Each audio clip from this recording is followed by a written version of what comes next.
고린도후서 2장입니다. 두 번에 나누어서 말씀을 증거하겠습니다. 예수님의 말씀이 기록된 신약 성경은 사도들에 의해서 기록된 성경입니다. 교회는 사도들의 터 위에 세워졌다라고 신약 성경은 증거합니다. 사도들의 터라고 하는 것을 잘 들으시기 바랍니다. 사도들이 어떤 터를 만들었겠습니까? 우리는 터 그러니까 뭐 주춧돌이냐 반석이냐 이 실체적인 그 상황을 생각하려고 하는데, 성경이 말씀하는 사도들의 터, 교회의 터는 사도들이 우리에게 기록으로 남긴 신약 성경입니다. 그것이 사도들의 터입니다. 그 위에, 신약 성경 위에 우리는 그리스도의 몸의 지체로서 교회에 부름받은 성도들입니다. 성도들은 그 터 위에 세워지는 겁니다. 신약 성경이 그러니까 교회의 기초석이다 하는 것, 그것도 또한 사도들이 증거로 우리에게 일러줍니다. 사도가 교회의 기초석이라는 말씀을 누가 주셨을까요? 바울이 그것을 창작해낸 말씀일까요? 그렇지 않습니다. 사도들이 우리에게 전해주신 복음은 그리스도의 계시로 그들이 받은 겁니다. 성령이 임해서 성령 세례 속에서 우리에게 전해준 모든 복음을 기록한 겁니다. 그래서 참 신약교회의 성도로 부름받은 우리는 사도들의 말을 정말 잘 들어야 합니다. 사도들 말 듣는 게 좀 어색하다고 생각할지 모르지만 그게 예수님 말씀 경청하는 겁니다. 주목하는 겁니다. 그래야 이기는 자가 된다라고 예수님은 요한계시록 2장 26절인가요? 두아디라 교회에 보낸 말씀 가운데 그 교회에 주신 말씀 속에서 우리에게 일러줍니다. 내 일을 끝까지 주목해서 보는 그 사람이 곧 이기는 자라는 겁니다. 어마어마한 권세를 받잖아요. 교회에 들어와 있는 우리는 이기는 자가 되기 위해서 신앙생활하는 겁니다. 신앙생활하면서 성도라고 목사라고 장로라고 권사라고 뭐 집사님, 성도님, 이 호칭이 결국은 이기는 자가 돼야 유효한 겁니다. 그리고 유효하다지만 이기는 자 곧 성도들입니다. 온전하게 승리한 성도들. 거기에 뭐 장로가 따로 있고 목사가 따로 있고 권사가 따로 있고 집사가 따로 있지 않습니다. 이기는 자 되면은 다 예수님의 몸을 이루고 있는 하나님의 아들들로 승리한 자들입니다. 그것이 목적입니다. 신앙생활하는 목적은 아들들이 돼서 한 신부로 예수님의 짝인 그리스도의 신부, 아내, 어린 양의 아내가 되는 게 목적입니다. 하나님은 그 일을 창세전에 계획하셨고 그 일을 이루어가고 계십니다. 하나님의 목적을 모르니까 개인 신앙에 빠져가지고 그저 구원받는 거에 만족해서 구원을 받았으니 이 땅에서 복 받는 거에 치중해서 복 주고 능력 주고 형통하는 것을 이루면 되는 줄 알고 교회의 문을 두드리고 거기에 들어와서 아멘 합니다. 물론 그런 것을 가지고 전도를 해왔죠. 기독교는 사도들의 말과 다른 전도 방식, 어떤 프로그램 또는 표어들, 선전 문구를 가지고 하나님은 당신을 사랑하십니다. 맞죠? 사랑하는 사람들을 오게 해서 그들에게 복 준다고 하는 기독교가 잘못 만든 사도들의 말과는 무관한 것을 교리로 만들어서 선전 도구와 선전 표로 사용을 해서 교회를 부흥시켜 왔습니다. 그렇지 않은 경우도 있지만은 정말 복음을 듣고 이것이 진리다, 하나님의 뜻과 목적을 알고 돌이켜서 온전한 지체가 되기 위해서 애쓰는 성도들도 많이 계십니다만, 대부분 한국 기독교 현실은 그렇지 않습니다. 사도들의 말을 한국 기독교 강단과 한국 기독교 교회 성도들만큼 무시하는 교회가 있을까요? 사람들이 있을까요? 저는 없다고 생각합니다. 예수님은 사도들의 말을 들으라고 말씀하셨습니다. 성경은 또 그것을 끊임없이 신약 성경을 통해서 일러줍니다. 그래야 이기는 자 된다라고 가르쳐 줍니다. 오늘 말씀도 고린도 후서 2장 1절부터 11절 말씀입니다만, 사도가 뭐라고 우리에게 지금 위로해 줍니까? 배경을 먼저 설명을 드리겠습니다. 고린도 교회 성도들 중에 바울을 의심하고 깎아내리고 비난하는 자들이 나타났어요. 바울이 1년 6개월 동안 고린도 교회를 양육을 하고 다른 지역 복음을 위해서 떠나서 에베소 교회에 가서 주로 있었습니다. 그때 고린도 교회에서 좋지 않은 소식이 들려서 편지를 보냅니다. 그게 고린도 전서죠. 첫 번째 편지입니다. 두 번째 편지가 고린도 후서입니다. 그러니까 첫 번째 편지 후에 고린도 후서를 보면 디도를 보냅니다. 중간에서 만나기로 하고 이렇게 떠나는데 처음에 못 만나요. 뭐 2장 바로 우리 오늘 본문 다음에 기록이 되어 있습니다. 못 만나가지고 낭망하고 있을 때 7장에 가면 디도를 만납니다. 그래서 고린도 교회가 회개하고 있고 반성하고 있고 사도를 사모하고 있다는 걸 듣고 굉장히 기뻐, 그런 마음을 가지고 고린도 후서를 지금 쓰고 있습니다. 그 사도를 참, 이 사도는 예수님 공생애 때 따라다니지도 않은 사도다. 바울은 그런 사도다. 그러니까 사도인지 아닌지 잘 모르겠다. 그러니까 사도를 맘먹는 거죠. 뭐 결국은 맘먹었다는 거는 지난해나 먼저 복음을 받아가지고 좀 아는 걸 가지고 알려준 건데 사도라고 우리가 인정할 수 있느냐. 그렇게 폄하했던 것 같습니다. 또 그러한 말을 듣고 그것이 옳다라고 따르는 또 무리가 생겼겠죠. 오늘 말씀을 주목해서 보면 그것을 알 수가 있습니다. 그 기가 막혔겠죠. 오죽하면 고린도후서 3장에 우리가 계속 살펴볼겠지만 우리가 다시 추천서를 스스로 내가 추천서를 너에게 써야 되겠느냐. 내가 사도인 것은 너희가 바로 증거다. 고린도 교회 성도들이 내 토위에 너희가 세워졌지 않냐, 그런 말씀이죠. 그렇게 복음을 받고 성령 세례를 받고 성령의 역사를 통해서 나타나는 능력을 받고 그들이 얼마나 많은 기쁨과 세상에 없는 기쁨과 평화를 받고 할렐루야 찬송을 했겠습니까? 그런데 사도가 떠나니까 그들 속에 누가 들어왔어요? 이리가 들어온 겁니다. 예수님이 말씀하셨잖아요. 거짓 선지자를 삼가라. 양의 모습을 가지고 너희에게 오지만 속에는 노략질하는 일이라는 겁니다. 실질적으로 초대교회 때부터 그 이리는 이 시대까지 교회에 들어와서 정말 들락날락하면서 좌정한 것도 있습니다. 들락날락하면서 성도들을 미혹하고 이간하고 교회를 흔듭니다. 고린도 교회 바울을 폄하하고 핍박하고 비난한 사람들은 뭡니까? 교회의 기초석을 흔드는 거예요. 집이 못 세워지도록. 굉장히 심각한 겁니다. 사도의 말을 무시하는 정도가 아니라 아예 사도로서 인정을 안 하려고 했던 것. 그런데 오늘 사도 바울의 편지를 보면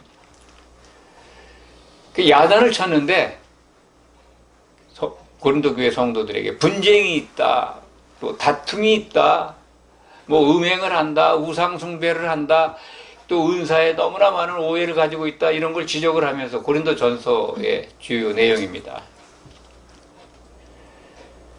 그냥이 질책을 하고 나무를 하고 근심을 하게 했다라고 이제 표현이 되어 있습니다.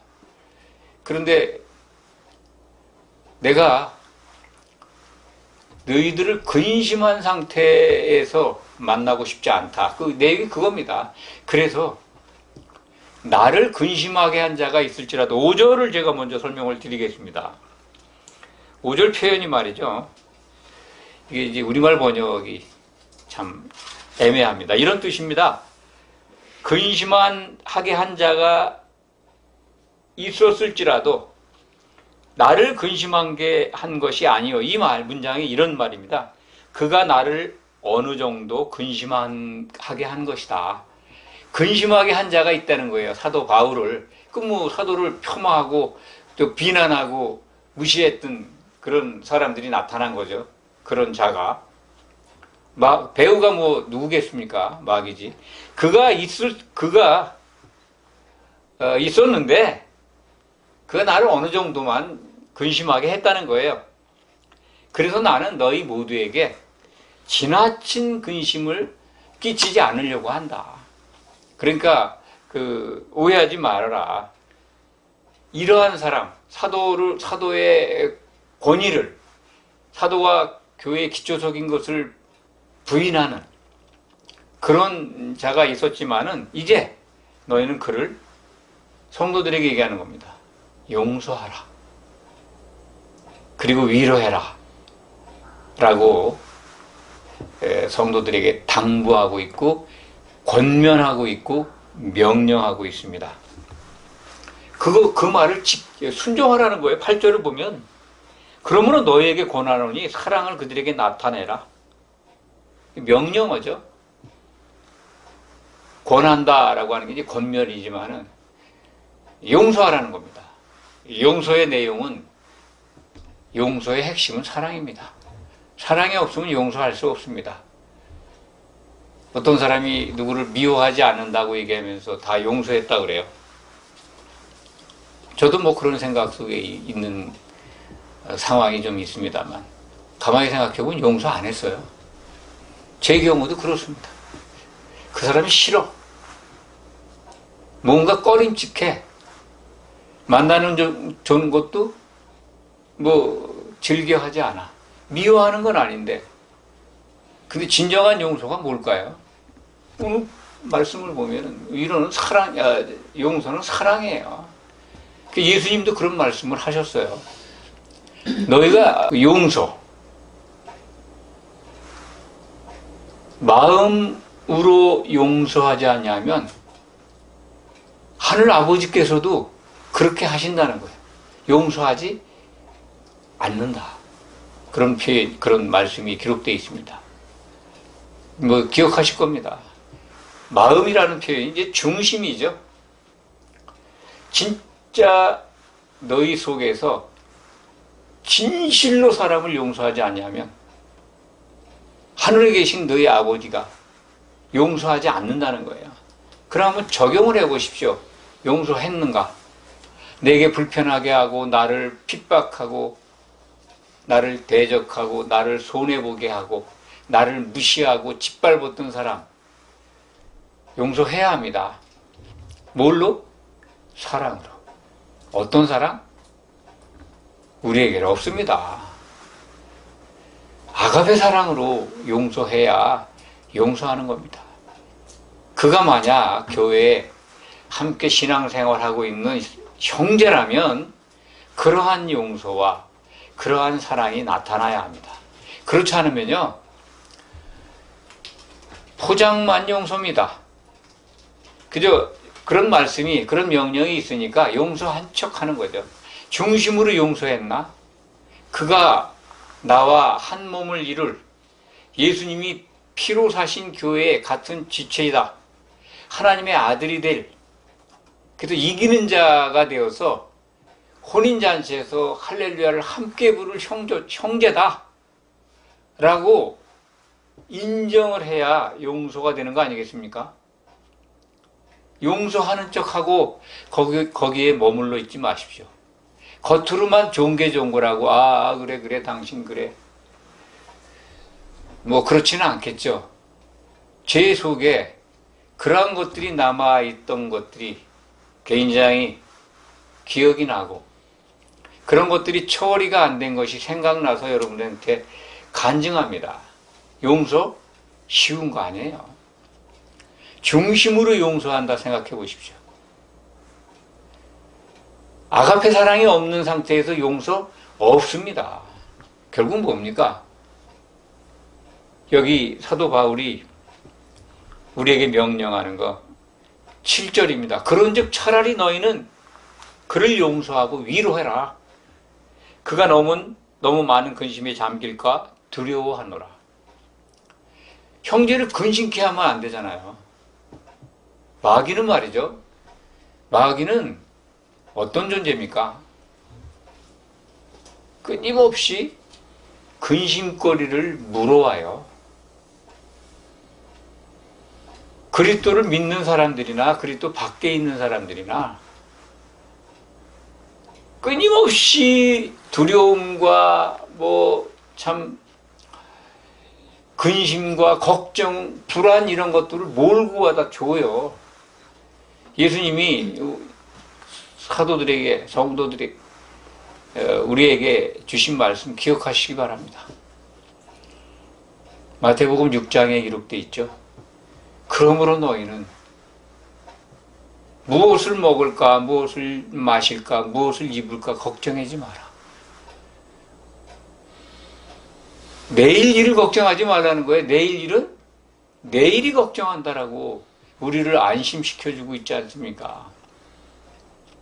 예수님의 이 말씀을 정말 믿는다면 근심이 들어왔다, 두려움이 들어왔다, 걱정거리가 몰려왔다 해도 이겨나갈 수 있잖아요. 내일, 오늘 일만 그러니까 오늘 닥치면요. 예수 그리스도 안에 있으면요. 담대해져요. 근데 인간은 육을 입고 있어서요.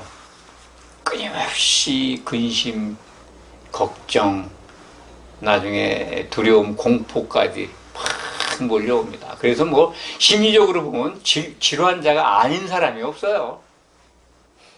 그게 뭡니까?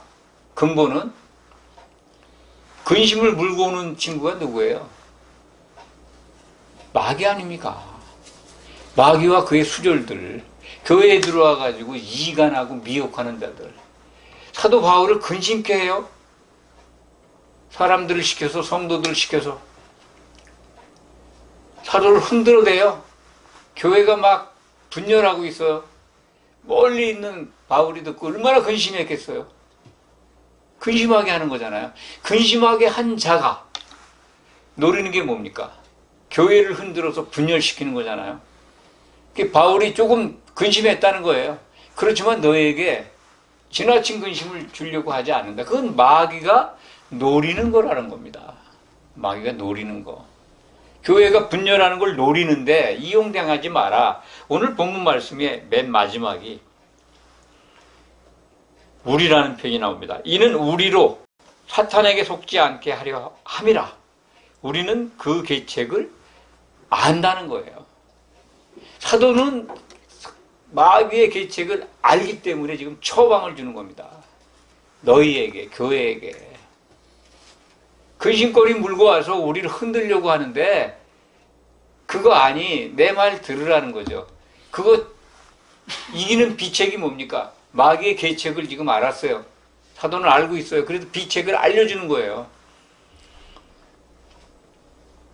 용서하라는 거예요. 흔드는 자가 있으면. 의심케 한다, 이간한다, 용서하라는 거죠. 물론 권면해야죠. 너 돌이켜라. 그래서 베드로가 형제가 자기 잘못을 뉘우치고 용서해달라면 몇 번이나 용서해야 합니까? 할 때 한도 끝도 없이 용서하라는 거 아니에요? 7번씩 70번을 온다 하더라도. 그러니까 그 뜻은 숫자가 아니라요. 형제가 죄를 졌는데 잘못을 보고 깨닫고 형제한테 가서 용서를 구하면 용서하라는 거예요.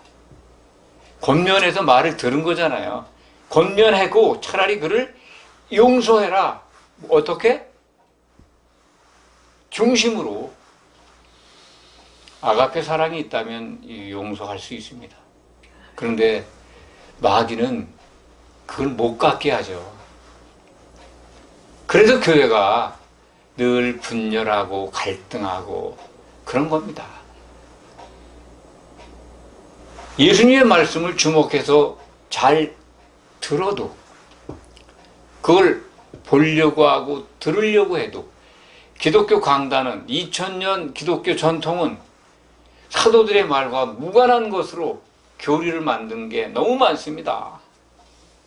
정말 어쩌면 마귀의 계략에, 그 계책에 놀아나고 있다, 그런 줄도 모릅니다. 너무나 많아요. 번역할 때부터 마귀는 올바로 번역되지 못하게 그렇게, 사도들이 기록된 거는 온전하게 기록됐습니다.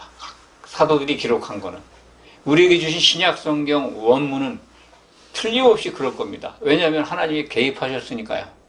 그런데 그것이 다른 말로 번역되면서 또 옮겨지면서 사본을 만들어지면서 첨가되고 왜곡되고 번역이 잘못되고, 그래서 우리가 갖고 있는 이 신약성경 우리말 번역본 여러 과정을 거쳐서 번역이 됐기 때문에 참 난감한 곳이 한두 곳이 아닙니다.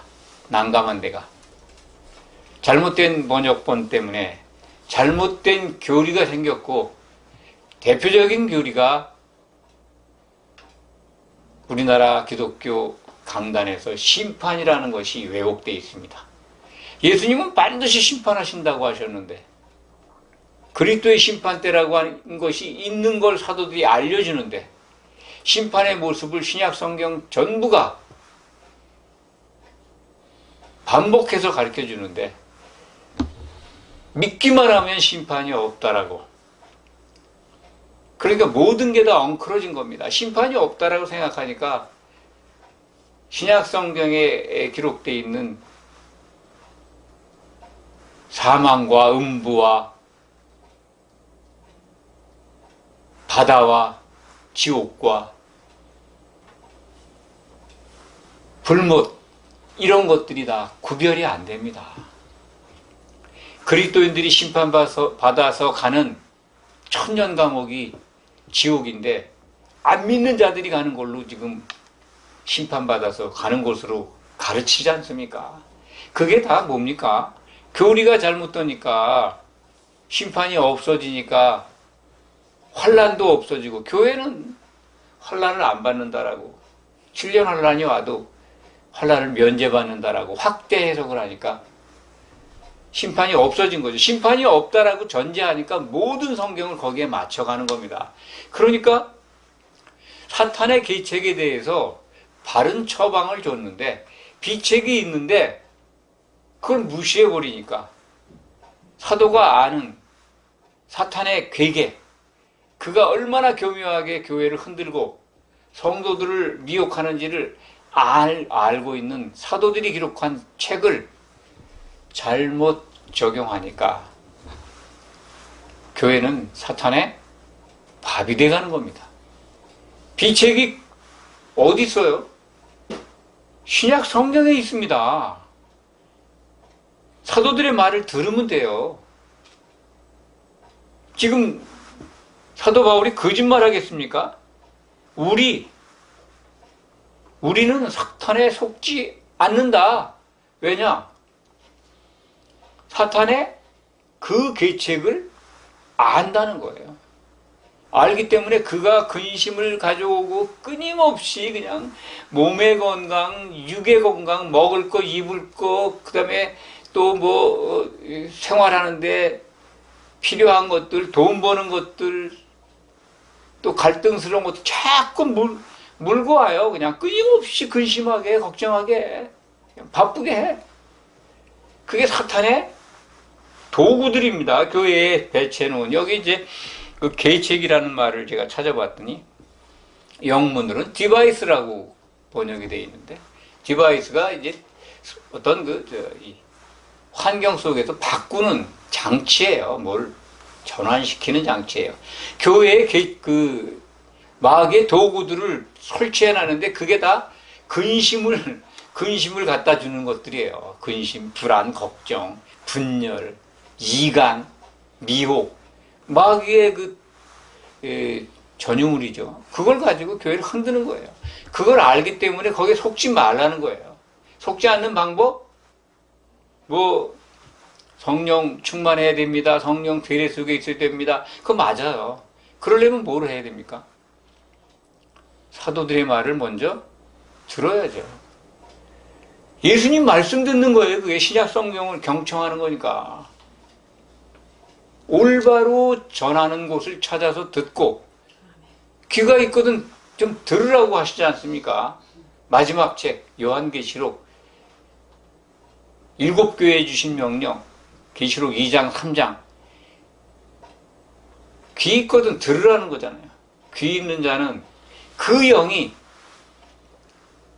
예수님의 일을 하는 천사가 요한에게 일러준 그 말, 그걸 기록했죠. 그 사도들의 말을 들으라는 거예요. 사도가 기록한 말을.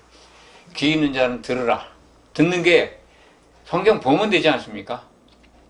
그러면 듣는 겁니다. 주목해서. 들으면 이기는 자가 되는데 안 봐요. 못 보게 해요. 그거는 상징이니까 요한계시록, 한국 기독교, 특히 장로교단에서는 계시록 상징으로 봅니다. 모든 게 상징이다. 그래서 주석책을 한번 보십시오. 다 상징이에요. 모든 게 다 교회에 무관한 걸로다가 이렇게 주석을 달아놨습니다. 주석 보지 마시기 바랍니다. 참고가 안 됩니다. 머릿속만 복잡해져요. 기독교의 집단 지성이 있어야 된다는 말씀을 드렸습니다. 이게 사도들의 말을 들어야 생기는 건데 이걸 외면하니까 집단 지성커녕 집단 뭡니까? 기독교 집단에 있는 게 뭐냐면요,